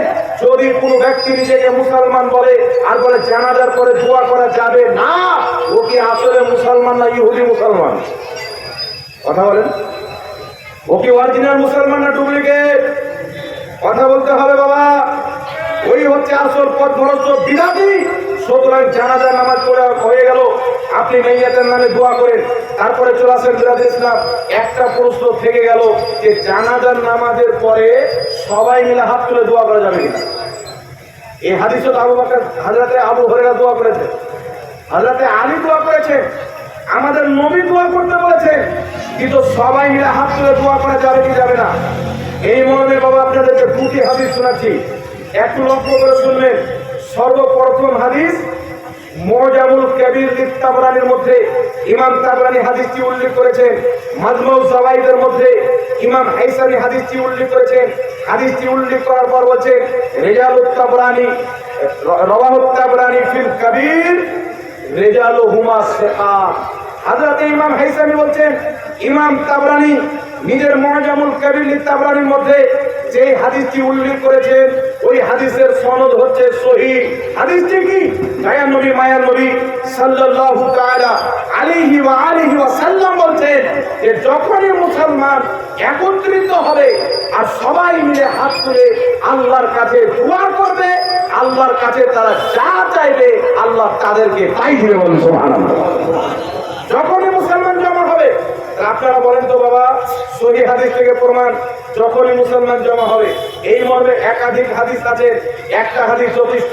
মুজামুল কবির তাবরানি মাজমুউ যাওয়াইদের মধ্যে সহিহ হাদিস, রাসূল পাক বলেন যেখানে মুসলমান একত্রিত হবে সবাই মিলে হাত তুলে আল্লাহর কাছে দোয়া করবে, আল্লাহর কাছে তারা যা চাইবে আল্লাহ তাদেরকে তাই দিবে। জানাজার নামাজে মুসলমান জমা হয় কি হয় না? কথা বলেন, জানাজার নামাজে মুসলমান জমা হয় কি হয় না বাবা? জমা হয় না? আর আমার নবী বলেছেন যেখানে মুসলমান জমা হবে সবাই মিলে হাত তুলে দোয়া করবে, আল্লাহর কাছে যা চাইবে আল্লাহ তাদেরকে তাই দিবে। সুতরাং নবীর হাদিস অনুযায়ী জানাজার নামাজের পর সবাই মিলে হাত তুলে দোয়া করা আল্লাহর নবীর হাদিস অনুযায়ী জায়েজ আছে, বলুন সুবহানাল্লাহ। এবার আরেকটা হাদিস শুনেন বাবা, সবাই মিলে হাত তুললাম, একজন আমাদের দিকে দোয়া করে, ইমাম সাহেব দোয়া করছেন, আল্লাহ এই মৃত্যু ব্যক্তির কবরটাকে তুমি জান্নাতের বাগান বানিয়ে দাও, এই মৃত্যু ব্যক্তির কবরকে তুমি আলোকিত করে দাও, মৃত্যু ব্যক্তিকে জান্নাতুল ফিরদাউস দান করো। আর বাকি সমস্ত শ্রোতারা আমিন বলছেন মুক্তাদিরা, ঠিক না? এই নিয়মটা কোথায় থেকে আসলো? হাকিম আল মুস্তাদরাক আলা সাহিহাইন হাদিসের কিতাব, এই কিতাবের মধ্যে ইমাম হাকিম হাদিসটি লিপিবদ্ধ করে তিনি বলছেন হাযা হাদিসুন সহিহুল ইসনাদ। এই হাদিসের সমস্ত সনদ বর্ণনাকারীগণ হচ্ছে সহিহ, জোরে বলেন সুবহানাল্লাহ। হাদিসটি কি?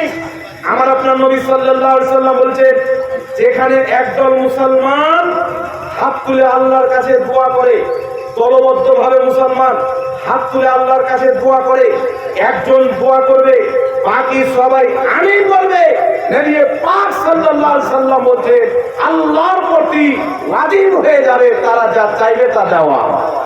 আমি জোরে বলতে হবে সুবহানাল্লাহ। তারা যা চাইবে তা দেওয়া আল্লাহর প্রতি ওয়াজিব হয়ে যাবে। সুতরাং জানাজার নামাজের পরে হোক, ফরজ নামাজের পরে হোক, জালসাতে হোক, আর বাড়িতে হোক, দোকানে হোক, এখানে মুসলমান দলবদ্ধভাবে দোয়া করবে। আমার নবী বলেননি ফজর নামাজের পর বাদ দিয়ে, জানাজার নামাজের পর বাদ দিয়ে। দয়ার নবী মায়ের নবী বলেছেন যেখানে মুসলমান দলবদ্ধভাবে দোয়া করবে সেখানেই তার দোয়া কবুল হবে। সুতরাং জানাজার নামাজের পর, ফরজ নামাজের পর, জালসাতে, বাড়িতে, ঘাটে, দোকানে, মুকানে দলবদ্ধভাবে মুসলমান আল্লাহর কাছে দোয়া করবে, তাদের দোয়া কবুল আল্লাহ করে দিবেন, সুবহানাল্লাহ। এবার তো আমার নবী দিয়েছেন, তাহলে দোয়া করা যাবে কি যাবে না বাবা, জোরে বলতে হবে। তাই আমরা আহলে সুন্নাত ওয়াল জামাত নবীর হাদিসকে মানি, কোন দাড়িওয়ালা ঘুমটাওয়ালা মহিলা মন্ত্রীকে মানি না। এইভাবে ঘুমটা দিয়ে আসবে ফতোয়া দিতে, তাই না? এইভাবে পর্দা নামালে আসে ফতোয়া দিতে, আর মানুষকে বলে সম্মিলিত জীবন নয়। তো তুমি তো দাজ্জাল কেন? আমার নবী বলেছেন কিয়ামতের পূর্বে দাজ্জালুনা কাজ্জাবুন, কিছু দাজ্জাল বের হবে, কিছু মিথ্যুক কাজ্জাব বের হবে, এমন এমন কথা বলবে হাদিস বলবে না তোমরা শুনেছো না তোমাদের বাপ দাদা শুনেছে।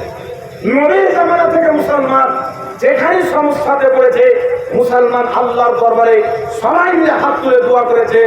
আজকে গাঁজা করেছে বলে সম্মিলিত দোয়া নাই। এই সারা পৃথিবীতে যত নামের আহলে হাদিস রয়েছে, যত লামাধারী রয়েছেন, আমার চ্যালেঞ্জ থাকলো সম্মিলিত দোয়া করার হাদিস, সহিহ হাদিস আমার নবী থেকে একটা না দুটা না একাধিক হাদিস রয়েছে। আমি চ্যালেঞ্জ করলাম, কেউ যদি প্রমাণ করতে পারে ইসলামের সম্মিলিত দোয়া নাই, আমার কাছে যা ইনাম চাইবে তাকে মুখ মাঙা ইনাম দিতে আমি উপস্থিত আছি। আমার বেঁচে থাকা অব্দি চ্যালেঞ্জ থাকলো, যদি মায়ের দুধ পান করে থাকো তো চ্যালেঞ্জ অ্যাকসেপ্ট করো না। রাখে দেবো তোমাকে যে আমার নবী হুকুম করেছে সবাই মিলে দোয়া করতে বলো সুবহানাল্লাহ। তাই জানাজার নামাজের পরে দোয়া চলবে কি চলবে না বাবা? একজনে বলতে হবে। যদি কোনো লোক এসে বলে দোয়া চলবে না, তাকে বলবেন নবী করতে বলেছে, কি বলছিস চলবে না, এটা নবীর মান্য মানুষের কবরস্থান, তোর না, তুই চলে যা। ইহুদি খ্রিস্টানদের যেখানে কবর আছে ওখানে গিয়ে তুই জানাজার নামাজ পড়। কথা বুঝে এসছে তো? এইবার চলে আসেন আর একটা কথা বলি, জানাজার নামাজ পড়ার পর মৃত্যু ব্যক্তিকে দাফন করা হয়, ঠিক আছে? এই দাফন করতে গিয়ে আমরা একটা দোয়া পড়ি, মিনহা খলাকনাকুম ওয়া ফিহা নুঈদুকুম ওয়া মিনহা নুখরিজুকুম তারাতান উখরা। এই কিছু গাঁজাখোর হারামজাদা মৌলবী বেরিয়েছে যে এই দোয়াও পড়া যাবে না। যারা কোন কোম্পানির টয়লেটের পায়খানাতে আপা পাই না, এ ভাত খাওয়া মৌলবী, হালাল খাওয়া মৌলবী ফতোয়া দিতে পারে না, অন্ডকোষ খাওয়া মৌলবী ফতোয়া দিবে। আর যেই মৌলবী ফতোয়া দিচ্ছে ওই মৌলবীদের গুরু, আহলে হাদিসদের গুরু ওয়াহিদুজ্জামান নিজের কিতাব হাদিয়াতুল মাহাদির মধ্যে লিখছে, যেইগুলো গরু বাছুর মানে যেইগুলো পশু পাখির মাংস খাওয়া যায় তাদের পেশাব পাখানাও পাক।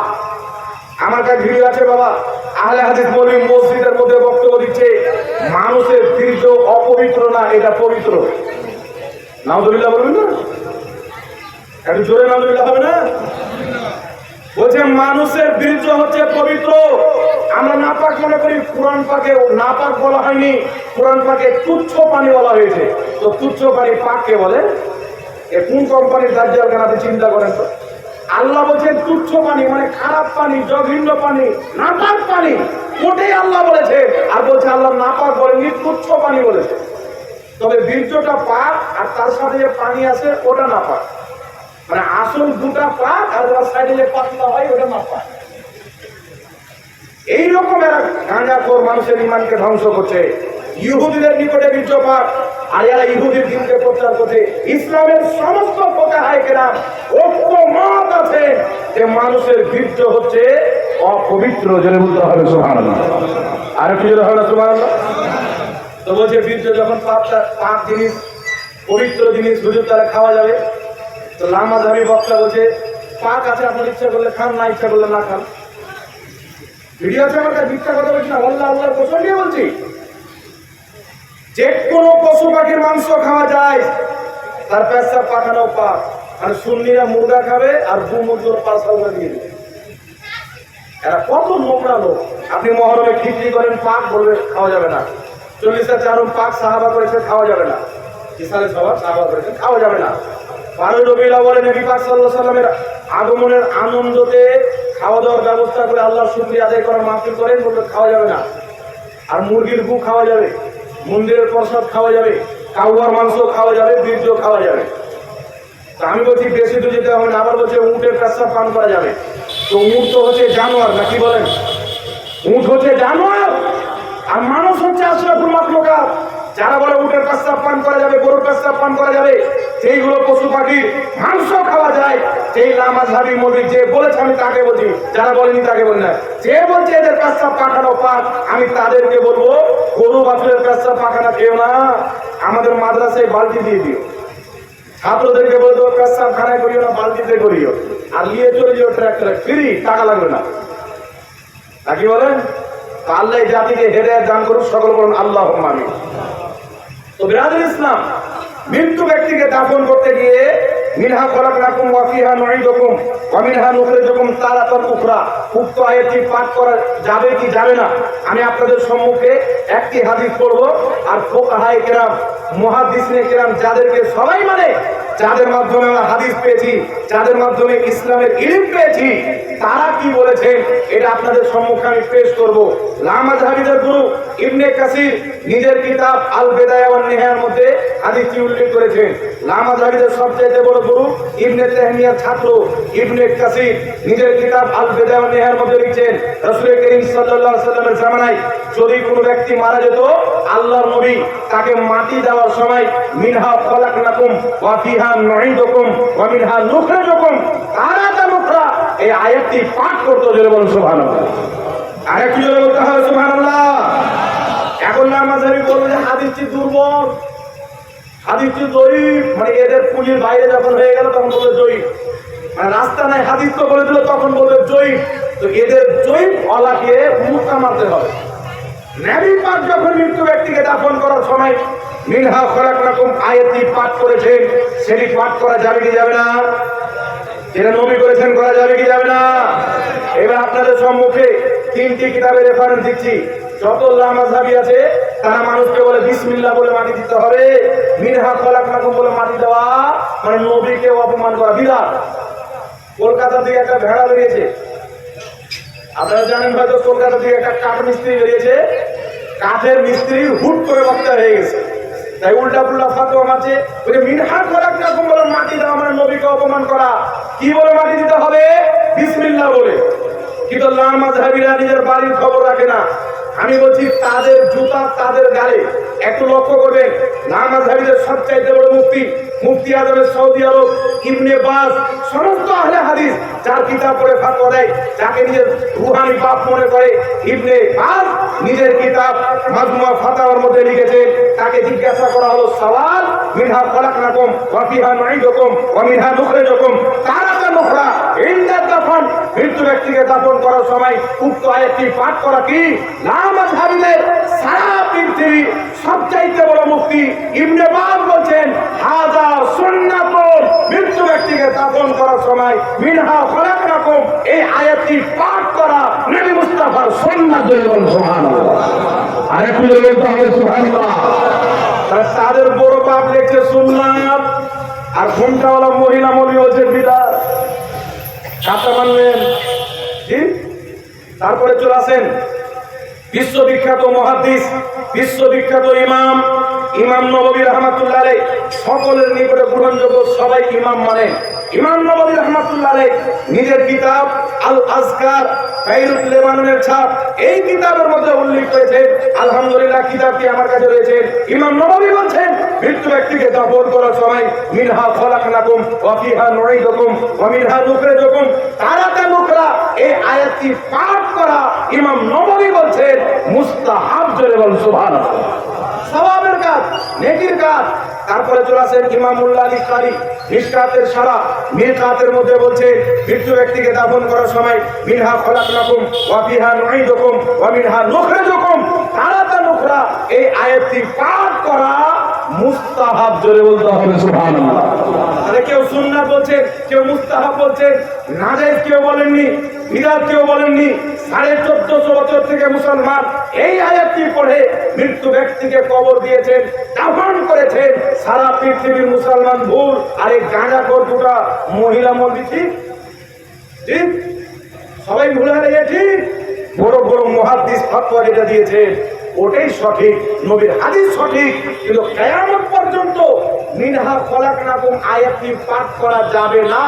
দাফন করার সময় কিয়ামত পর্যন্ত কেউ একটা জাল হাদিসও দেখাতে পারবে না।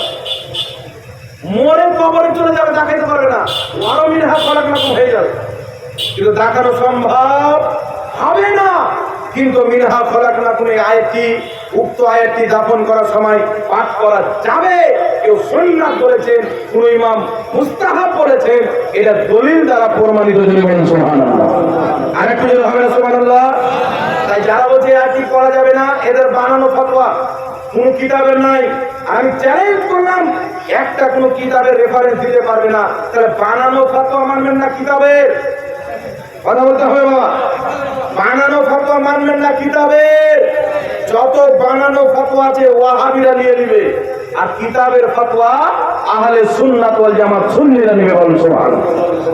তারপর আরেকটা মাসালা শুনেন বাবা, এর কি আছে প্রশ্নটা কি? আরেকটা মাসালা বলে দিই, তারপরে প্রশ্নটির উত্তর দিচ্ছে। মাসালা হচ্ছে দাফন করার পরে দোয়া করা যাবে কি যাবে না? একটা হাদিস যথেষ্ট আছে, নবী বলেছেন যেখানে মুসলমান দলবদ্ধভাবে দোয়া করবে, একজন দোয়া করবে, বাকি সবাই আমিন বলবে, আল্লাহ তার দোয়া কারেন্টের মতন কবুল করবে। সুতরাং দাফন করার পরেও দলবদ্ধভাবে দোয়া করা নবীর সহিহ হাদিস অনুযায়ী এটা জায়েজ আছে। বলে সুবহানাল্লাহ। নবী পাক কি বলেছেন? আবু দাউদ শরীফের মধ্যে সহিহ হাদিস, কিছু লোক আছে বাবা, কিছু লোক বেরিয়েছে, তারা বলছে আমরা আহলে হাদিস, আমরা আহলে হাদিস। আহলে হাদিস মানে কি? বলছে আহলে হাদিস মানে নবীর হাদিস মাননেওয়ালা। বলে কি বলে না? আহলে হাদিস মানে নবীর হাদিস মাননেওয়ালা, আমরা আহলে হাদিস নবীর হাদিস মানি। আর এ বেটা মুর্দাকে দাফন দেওয়ার পর এমন করে পালাবে যেমন কুরবানির মাংস মা বোনেরা পোষতে দেয় না হাড়ির উপরে, ধাক্কা মুঠে আছে, বিল্লি একটা দিয়ে পালিয়ে না, ও বিল্লির মতন পালাবে মাটি দেওয়ার পর, দোয়া করবে না। এরকম লোক আছে না নাই? আর তারা বলছে আমরা আহলে হাদিস। আর যে মৃত্যু ব্যক্তির জানাজার পরে দোয়া করাকে বিদআত বলে, মৃত্যু ব্যক্তিকে দাফন করার পর দোয়া করাকে বিদআত বলে, আহলে শয়তান তো হতে পারে, আহলে হাদিস হতে পারে না। নবীর হাদিস তারাই মানে যারা দাঁড়িয়ে দোয়া করে। বলেন সুবহানাল্লাহ। জানাজার নামাজের পরে দোয়ার হাদিস শুনলাম, এইবার দাফন করার পরে শুনেন, কিতাবটির নাম হচ্ছে আবু দাউদ শরীফ। একটু লক্ষ্য করে শুনতে হবে বাবা, আপনারা গল্প করে নামাজ থেকে দেখেন। আবু দাউদ শরীফের মধ্যে হাদিস, যেই হাদিসকে নাসিরউদ্দিন আলবানী নামাজ হাদিসের গুরু সহিহ বলেছেন। হাদিসটি কি? قال رسول الله صلى الله عليه وسلم اذا فرغ من دفن الميت وقفت عليه وقالوا استغفروا لاخيكم। বায়ান নবী মায়ান নবী সাল্লাল্লাহু আলাইহি ওয়াসাল্লাম বলেন, মৃত্যু ব্যক্তিকে দাফন করার পর তোমরা চলে যেও না, ইস্তাগফিরু লিআখিকুম, তোমাদের মুর্দা ভাইয়ের জন্য তোমরা দোয়া করো। জোরে বলতে হবে। ইদা ফারাগা মিন দাফনিল মাইয়াতি ওয়াকাফাত আলাইহি, মৃত্যু ব্যক্তিকে দাফন করার পর চলে যান, একটু দাঁড়িয়ে যাও। তারপরে কি করব? ভাইয়ের নবী মায়ের নবী বলছেন ইস্তাগফিরু লিআখিকুম, তোমাদের মুর্দা ভাইয়ের জন্য দোয়া করো। আর ইসলামের বিধান হলো কুল্লু মুমিনিন ইখওয়া, প্রত্যেক ঈমানদার মুসলমান ভাই। সুতরাং কোন মুসলমান মারা গেলে দাফন করার পরে চলে যাওয়াটা নবীর হাদিসের বিরুদ্ধে, দাঁড়িয়ে থাকতে হবে। সবারই মাটি দেওয়া হয়ে গেল, তারপর দোয়া করতে হবে। আদেশটি আমার নবীর জন্য। বলুন সুবহানাল্লাহ। কথা বুঝে আসছে বাবা? দাফন করার পর দোয়া চলবে কি চলবে না? বলেন, জানাজার পর দোয়া চলবে কি চলবে না? তাহলে কোন ব্যক্তি যদি বলে দোয়া চলবে না, ওকে বলবেন যে ওই কবরস্থানে যাও। ইহুদি খ্রিস্টানদের কবরস্থানে দোয়া হয় না, এটা মুসলমানদের কবরস্থান। নবী যে কথাটা বলেছেন সেই কথাটা মুসলমান মানবে। এইবার চলে আসেন মিরাজ ইসলাম, যে কি প্রশ্ন কি আছে?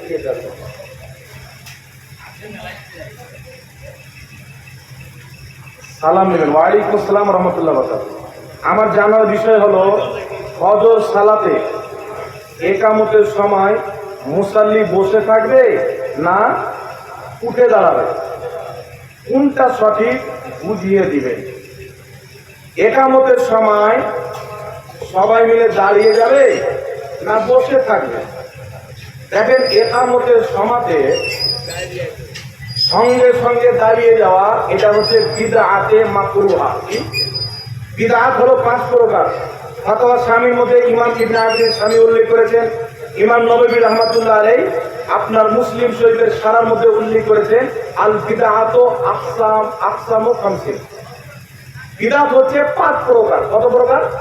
বিদআতে ওয়াজিবা, বিদআতে মুহাররামা, বিদআতে মাকরুহা, বিদআতে মুবাহ। তো সঙ্গে সঙ্গে একামতের সময় দাঁড়িয়ে যাওয়া, এটা হচ্ছে বিদআতে মাকরুহা। কেন? কয়েকটি হাদিস পাওয়া যায়, সাহাবায়ে কেরাম একামতের সঙ্গে সঙ্গে দাঁড়িয়ে যেতেন। কথাটা ভালো করে শুনবেন বাবা, সাহাবায়ে কেরাম একামতের সঙ্গে সঙ্গে দাঁড়িয়ে যেতেন।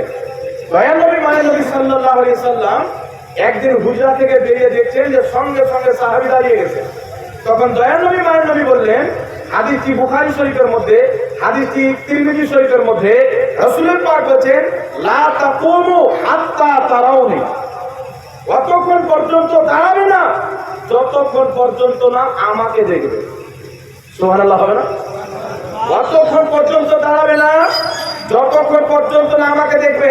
অর্থাৎ একামতের সঙ্গে সঙ্গে দাঁড়াবে না, যখন দেখবে আমি মুস্তাফা হুজরা থেকে বেরিয়ে গেছি আমাকে দেখার পরে দাঁড়াবে। তাই নবী পাক কবে বের হতেন একটু লক্ষ্য করে শুনবেন। মুসান্নাফে আব্দুর রাজ্জাকের মধ্যে হাদিসটি লিপিবদ্ধ রয়েছে। নবী পাকের স্ত্রী উম্মুল মুমিনিন উম্মে হাবিবা রাদিয়াল্লাহু তাআলা আনহা বলেন, কায়াম নবী মায়ের নবী উপস্থিত ছিলেন, হযরতে বেলাল আযান দিচ্ছিলেন, ইকামত দিচ্ছিলেন। হযরতে বেলাল যখন হাইয়া আলাস সালাহ বললেন, নবী মুস্তাফা মুসাল্লাতে গিয়ে দাঁড়িয়ে গেলেন। একটু জোরে বলতে হবে সুবহানাল্লাহ, আর একটু জোরে বলুন সুবহানাল্লাহ। হাদিস শরীফের মধ্যে লিপিবদ্ধ হযরতে আব্দুল্লাহ ইবনে ওমর রাদিয়াল্লাহু তাআলা মসজিদে উপস্থিত আছেন। ইকামত চালু হলো, সঙ্গে সঙ্গে সাহাবা দাঁড়িয়ে গেলেন। হযরতে আব্দুল্লাহ ইবনে ওমর বলেন, এই বসো, হাত ধরে বসিয়ে দিলেন। আর উঠলেন কবে? যখন মুকাব্বির বললেন হাইয়া আলাস সালাহ, তখন সবাই মিলে দাঁড়ালেন। বলুন সুবহানাল্লাহ। তাহলে প্রথম সাহাবায়ে কেরাম কয়েকদিন সঙ্গে সঙ্গে দাঁড়িয়ে গেছেন। নবী আমার নিষেধ করে দিলেন, লা তাকুমু হাত্তা তারাউনি। বুখারীতে হাদিস, আপনার নাসাইতে হাদিস, তিরমিজিতে হাদিস। রাসূল পাক বলেন, ততক্ষণ পর্যন্ত খবরদার দাঁড়াবে না যতক্ষণ পর্যন্ত আমি মুস্তাফাকে না দেখে নিবে। শেখ আব্দুল হক মুহাদ্দিস তেহলভি আল বুখারী রাহমাতুল্লাহ আলাইহি নিজের কিতাব আশআতুল লুমাতের মধ্যে লিখতেছেন, কায়াম নবী মায়ের নবী হুজরা থেকে হাইয়া আলাস সালাহ সমাতে বের হতে সাহাবায়ে কেরাম নবী পাককে দেখতেন, হাইয়া আলাস সালাতে দাঁড়িয়ে যেতেন। সুবহানাল্লাহ। ইমামুল ফুকাহা ইমাম ইবনে আবিদিন শামী রাহমাতুল্লাহ আলাইহি নিজের কিতাব ফাতাওয়া শামীর মধ্যে বলছেন, ইয়াকরাউ লাহুল ইনতিজারু কায়েমান, ইকামতের সঙ্গে সঙ্গে দাঁড়িয়ে যাওয়া হচ্ছে মাকরুহ, ওয়ালাকিন ইয়াকুদু, বরং সবাই বসে থাকবে। সুম্মা বালাগাল মুয়াজ্জিনু কাওলাহু হাইয়া আলাল ফালাহ, হাইয়া আলাল ফালাহ। মুকাব্বির যখন হাইয়া আলাল ফালাহ বলবে, মুক্তাদি তখন দাঁড়াবে। শারহে বুখারী কিতাবের মধ্যে লেখা আছে, যদি ইমাম আর মুক্তাদি মসজিদে উপস্থিত থাকে তাহলে একামত যখন দেওয়া হবে, হাইয়া আলাস সালাহ যখন বলবে তখন দাঁড়াবে। ফাতাওয়া হিন্দিয়ার মধ্যে 500 জন ফুকাহায়ে কেরামের ফতোয়া, একজন দুইজন না 500 জন ফুকাহায়ে কেরামের ফতোয়া উল্লেখ রয়েছে। একামত চলাকালীন কোন ব্যক্তি যদি মসজিদে প্রবেশ করে ও দাঁড়িয়ে থাকবে না, বসে যাবে। মুকাব্বির যখন হাইয়া আলাল ফালাহ বলবে তখন দাঁড়াবে। সুবহানাল্লাহ। ইমামে আযম আবু হানিফা রাহমাতুল্লাহ আলাইহির ছাত্র ইমাম মুহাম্মদ, যিনি ইমাম বুখারীর শিক্ষকের শিক্ষক। কথা বুঝেছে বাবা? ইমাম বুখারী যিনি বুখারী শরীফ লিখেছেন, তিনার শিক্ষকের ওস্তাদের ওস্তাদ ইমাম মুহাম্মদ ইমামে আযম আবু হানিফার ছাত্র। তিনি নিজের কিতাব মুওয়াত্তা ইমামে মুহাম্মদ হাদিসের কিতাব, সেই কিতাবের মধ্যে লিখেছেন, আমার আর ইমামে আযম আবু হানিফার মত হলো মুকাব্বির তখন দাঁড়াবে যখন মুসাল্লি তখন দাঁড়াবে যখন মুকাব্বির হাইয়া আলাস সালাহ বলবে। জোরে বলুন সুবহানাল্লাহ। তো যেই আবু হানিফা রাহমাতুল্লাহ আলাইহি 70 জনের চাইতে বেশি সাহাবীকে নিজের মাথার চোখে দেখেছেন, ওই সাহাবীকে দেখনেওয়ালা ইমামে আযম আবু হানিফা বলছে, আমার নিকটে মুসাল্লিরা তখন দাঁড়াবে যখন মুকাব্বির হাইয়া আলাস সালাহ বলবে। সুবহানাল্লাহ। হাইয়া আলাস সালাহ হইছে, হাইয়া আলাল ফালাহ হইছে। তার কারণে বিরাদর ইসলাম হানাফি, শাফি, মালিকি, হাম্বলি ইসলামের 4টি মাযহাব হয়েছে, কিন্তু এই 4 মাযহাবের মধ্যে কোন ইমাম নির্দিষ্ট করে বলেননি ইকামতের সঙ্গে সঙ্গে দাঁড়িয়ে যাবেন। সুতরাং ইকামতের সঙ্গে সঙ্গে দাঁড়ানো বিদআতে মাকরুহা, হাইয়া আলাস সালাতে দাঁড়ানো সুন্নাতে মুস্তাহাব। সুবহানাল্লাহ। কথা বুঝেছে আশা করি বিরাদর ইসলাম? সমস্যা নাই তো?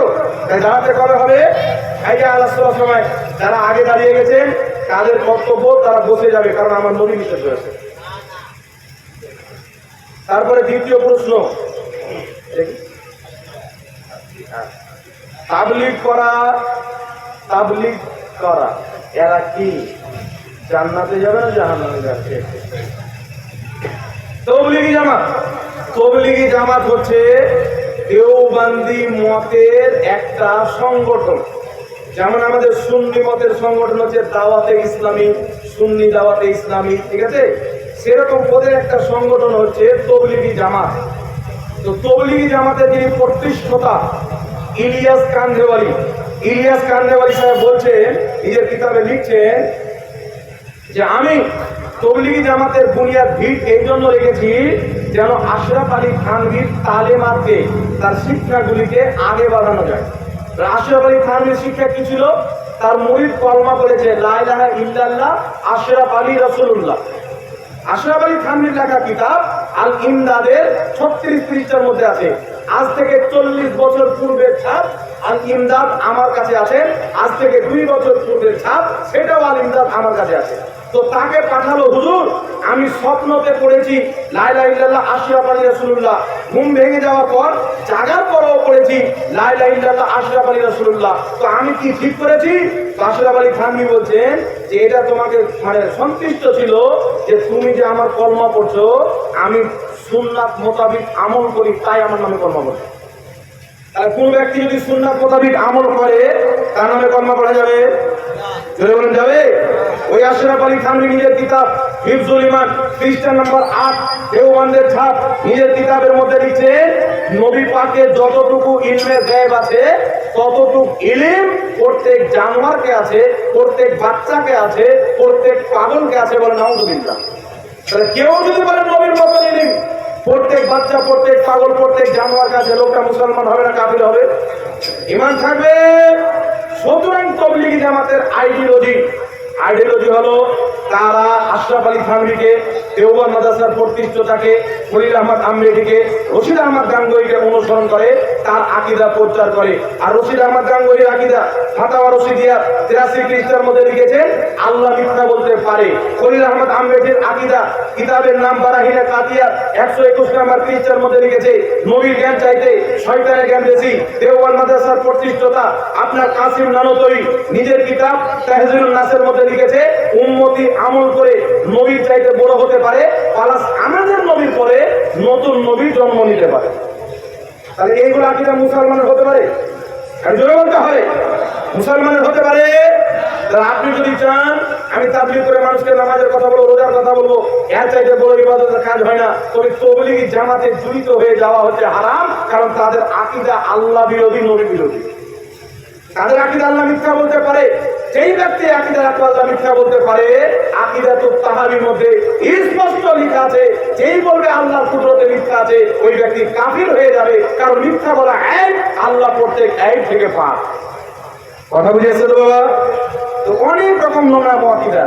নবী উর্দু শিখেছে দেওবন্দ মাদ্রাসায়, নবী পাকের দেওবন্দে উর্দু শিখেছে, নবী বলে মাটির সাথে মিশে গেছে, নবীর সম্মান বড় ভাইয়ের মতো করতে হবে। আর এই তাবলীগি জামাতের সবচাইতে বড় বুজুর্গ ইসমাইল জাহেলভী সিরাতে মুস্তাকিম 148 পৃষ্ঠা দেওবন্দের ছাপ লিখছে নামাজের মধ্যে গরু, ছাগল, জেনার স্মরণ, স্বামী স্ত্রীর সহবাসের স্মরণ চলে আসলে নামাজ হয়ে যাবে, নবীর স্মরণ আসলে নামাজ হবে না। বলবেন না? এই তবলীগি জামাতের আকীদা, এইরকম আকীদা যদি কোনো বকরিকে বলেন, ছাগলকে বলেন, তো ছাগল পর্যন্ত আকীদা গ্রহণ করবে না। সুতরাং আপনি তাবলীগ করেন, বেনামাজিকে নামাজের কথা বলেন, হারাম করে হালাল পথে নিয়ে আসেন, রোজা রাখেন রোজা রাখতে বলেন, খুব নেকির কাজ, এর চাইতে বড় নেকি হয় না। কিন্তু তবলীগি জামাতে যাওয়া হচ্ছে হারাম। কারণ নামাজি তো বানাবে, আগে আপনাকে কাফির বানিয়ে দেবে। কথা বুঝেছে? আগে ঈমানটা নিয়ে নেবে, তারপর আপনাকে ধ্বংস করবে।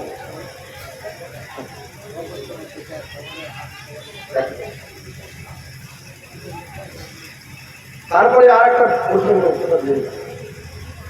আপনারা তো জানেন আমি কেন সম্পর্কে জানি। আর একটা প্রশ্ন আছে, বলছি আর একটা প্রশ্ন আছে, কি আছে এটা?